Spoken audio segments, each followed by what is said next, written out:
भाजपा के राष्ट्रीय सचिव ओम प्रकाश धनखड़ ने वीरवार को स्थानीय पीडब्ल्यूडी में पत्रकार वार्ता को संबोधित करते हुए केंद्र सरकार द्वारा मनरेगा में किए गए क्रांतिकारी सुधारों और इसके लिए स्वरूप जी राम जी योजना का विस्तृत जानकारी साझा की। उन्होंने कहा कि ये कानून न केवल ग्रामीण मजदूरों की आय बढ़ाएगा बल्कि पारदर्शिता, समयबद्ध भुगतान सुनिश्चित करते हुए उनके जीवन में बड़ा बदलाव लाएगा। भिवानी पहुंचने पर भाजपा के राष्ट्रीय अध्यक्ष वीरेंद्र कौशिक ने उनका स्वागत किया।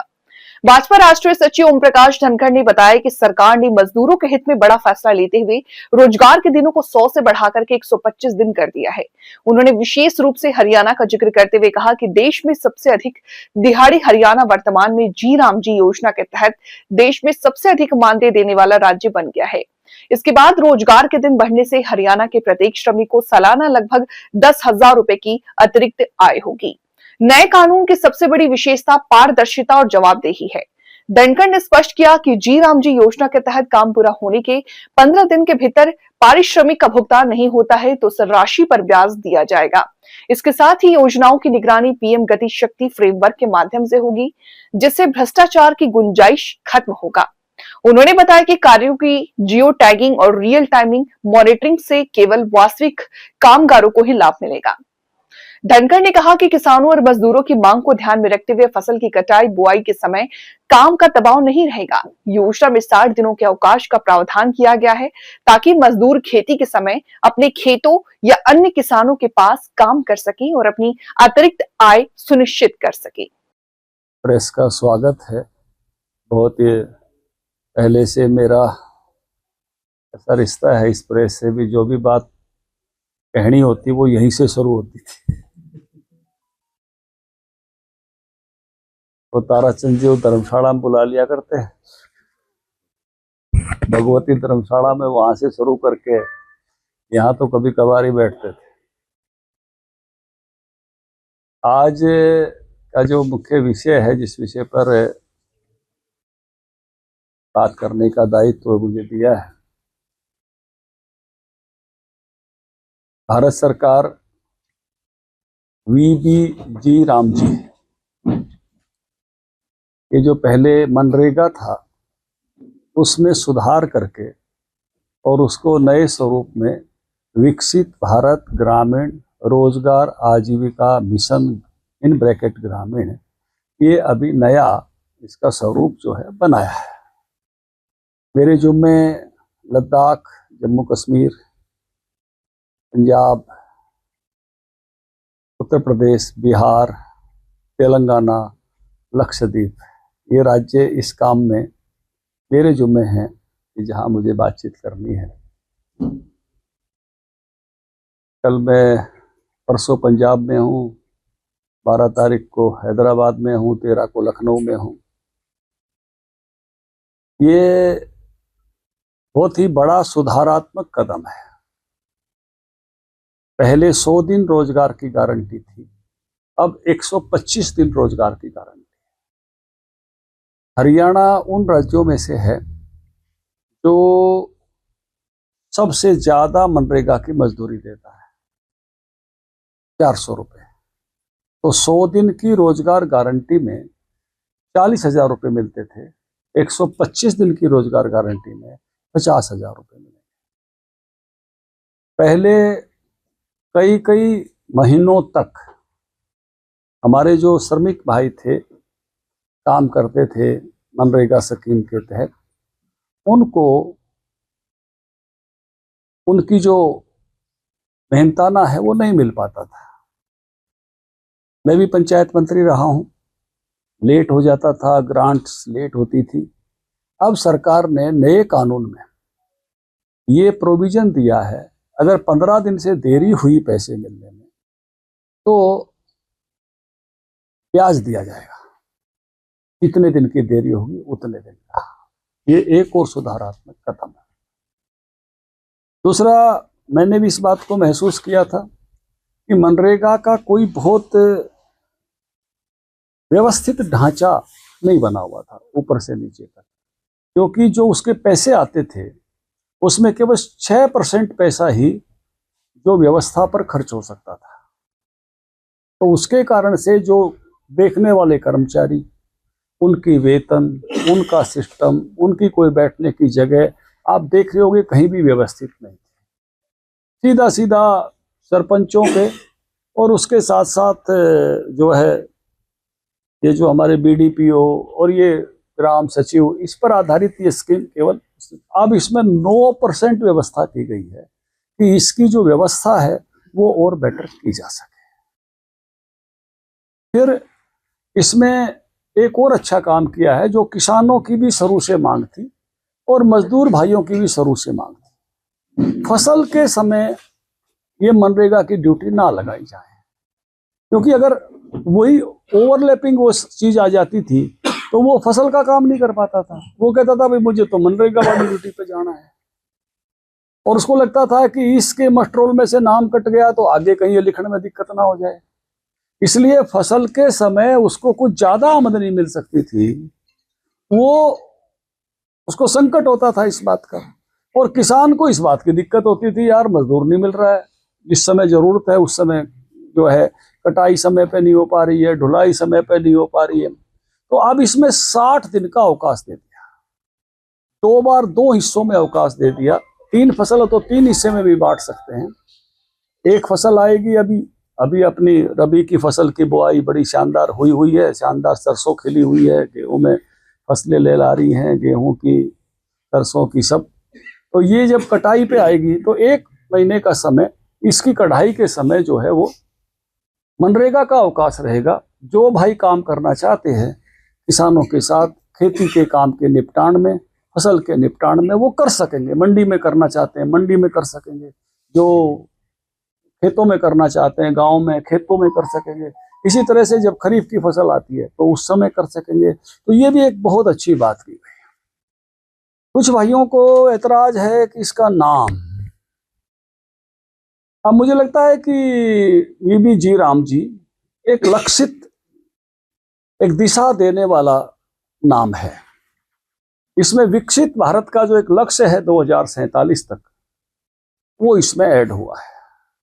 और उसके भी 4 सेक्शन बनाए गए हैं कि भाई इसमें 260 तरह के काम थे। लेकिन आप देखोगे जाके देहातों में कोई 10 काम ऐसे नहीं गण सकते कि ये मनरेगा का बनाया हुआ भवन है।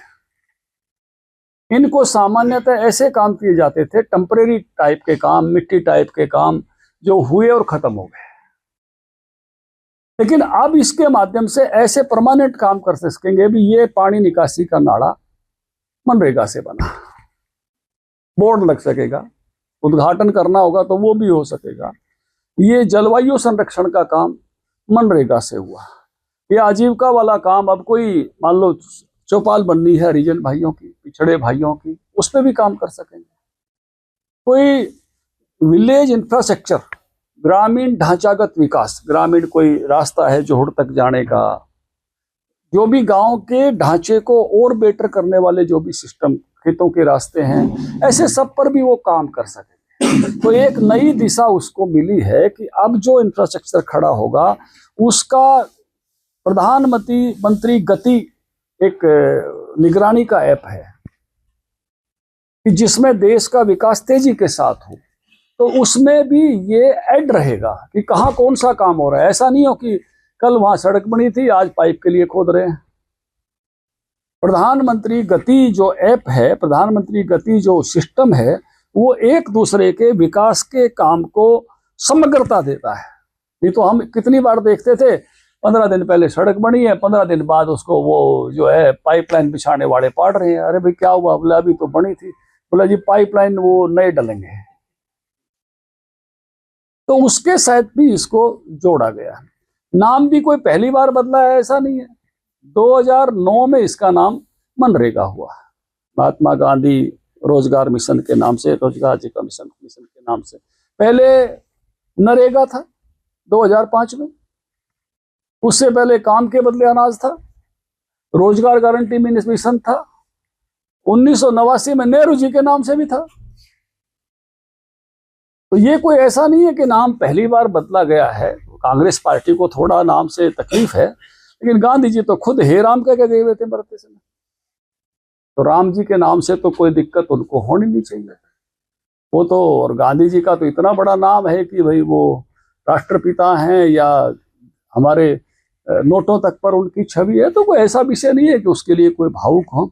लेकिन एक बात साफ है, कांग्रेस को झूठ का नैरेटिव फैलाने नहीं देंगे। ये मजदूरों के फायदे की बात है, ये किसानों के फायदे की बात है, ये पहले भी गारंटी थी, ये अब भी गारंटी है। ये 100 का 125 किया है, ये 100 का 75 नहीं किया, 125 किया है। हाँ, एक बात जरूर हुई है, 2-4 उनके प्रदेश हैं, उन प्रदेशों में थोड़ी उनके मन में विषय हो सकता है कि जो पहाड़ी राज्य हैं, छोटे राज्य हैं, वहां पहले भी सारे देश में 90-10 का रेशियो था। 90 पैसे केंद्र सरकार देती थी, 10 पैसे राज्य सरकारें देती थी। अब बड़े राज्य, पहाड़ी, नॉर्थ ईस्ट, इनको छोड़कर अब 60 पैसे केंद्र सरकार देगी और 40 पैसे जो है राज्य सरकार देगी। अब ज्यादातर तो हमारी ही सरकारें हैं, यहाँ नायब देगा। भाई यहाँ के कांग्रेसियों को क्या दिक्कत है? यहाँ के कांग्रेसी क्यों आंदोलन करें? नायब को तो कोई दिक्कत नहीं है, हमारी सरकार तो कोई दिक्कत नहीं है, वो तो आराम से राज्य है। पहले सबसे पहले जो गैप है ऑल इंडिया का, वो जो है वो नायबी जी दे रहे हैं। और ऐसे सब राज्यों ने बड़ी खुशी खुशी से, कल परसों में देख रहा था, योगी जी ने भी बड़ी खुशी खुशी से प्रेस की है, एक्सेप्ट किया इस बात को। तो ये बदला है। और इसमें भी कोई बजट कम किया है ऐसा नहीं है, बजट कम होगा केंद्र का ऐसा नहीं है। 17,000 करोड़ रुपया केंद्र का बजट, क्योंकि 100 के 125 दिन हो गए, बढ़ेगा। इससे केंद्र को कोई आर्थिक लाभ हो रहा है ऐसा नहीं है। 100 के 125 करने से 17,000 करोड़ रुपए उनको अधिक देने पड़ेंगे। और आने वाले समय में ये 1,51,000 करोड़ तक जो है राज्य और वो मिलाकर ये पहुंचेगा। तो ये एक बहुत अच्छी जो है सुधार इसमें किया है। और इस सुधार की जानकारी आपके माध्यम से जो हमारे मनरेगा के मजदूर भाई हैं वहां तक भी पहुंचे, जो किसान भाई हैं वहां तक भी पहुंचे। तो पूरा कैडर इस प्रकार के काम में लगने वाला है कि आखिरी व्यक्ति तक ये बात ठीक से पहुंचाई जा सके कि ये काम उनके भले के लिए नरेंद्र मोदी जी की सरकार ने किया है, जिसमें ऐसे सारे स्टेप्स उठाए गए हैं जो सारे के सारे बेहतरी के हैं। आरोप लग रही है, नाम आरोप लग रहा है तो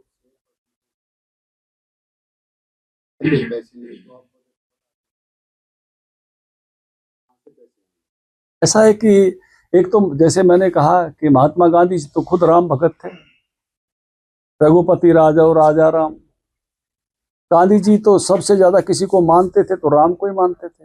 जैसे मैंने कहा तो उनके तो अंतिम शब्द ही हे राम थे। और इसलिए उनके नाम के बारे में ऐसा सोचना तो मैं सोचूंगा कि कांग्रेस की ये सोच अच्छी सोच है। उनके नाम को कोई कम नहीं कर सकता। अनेक योजनाएं उनके नाम पर है, बदलते। मैंने तो कहा देश की मुद्रा पर भी उनका चित्र है, तो उनका नाम कोई इससे कम ज्यादा होने वाला है ऐसा नहीं है। तो इस नाते से इसकी पर जो है कांग्रेसियों का ये जो है बेबुनियाद है, मतलब मुद्दे नहीं है। मतलब मैं तो ये कहूंगा कि तुलसीदास जी ने रामायण में ही, गांधी जी राम भगत थे, रामायण में ही एक बात कही है, जाको मैं दारुण दुख देऊं ताकि मती पहले हर ले। अब कितने ही मुद्दे इनके टाई टाई फिस हुए। वोट चोरी टाई टाई फिस पूरी तरह से हारे। बिहार में भी एक भी आदमी कोई मान सकता है? आप तो सारी चुनाव में ड्यूटी करते हैं, कितनी कसम कस भिवानी ने तो वो कसम कस देखी है वोटों पे, जो वहां के रिकॉर्ड तक में भी सब है। तो ये कोई सोच सकता है? हरियाणा का मानस, देश का मानस, जो कि वो बूथ पे बैठता है, उसको पता है एक एक वोट कैसे पड़ती है न्यू। तो ये कितना बावड़ापन, ऐसे इतने कागज धुरके बोला भाई यूं हो गया, ऐसे कोई मान सकता है? यहाँ सबको पता है कौन सी किसकी वोट है, कौन किसकी गराड़ी है, कौन किसका बापू है, कौन किसकी बुआ है, कौन जो है कित वोट डाल रहा है, सबको सब पता रहता है। यहाँ तो वो ये पता रहता है ये किसकी गिर का है।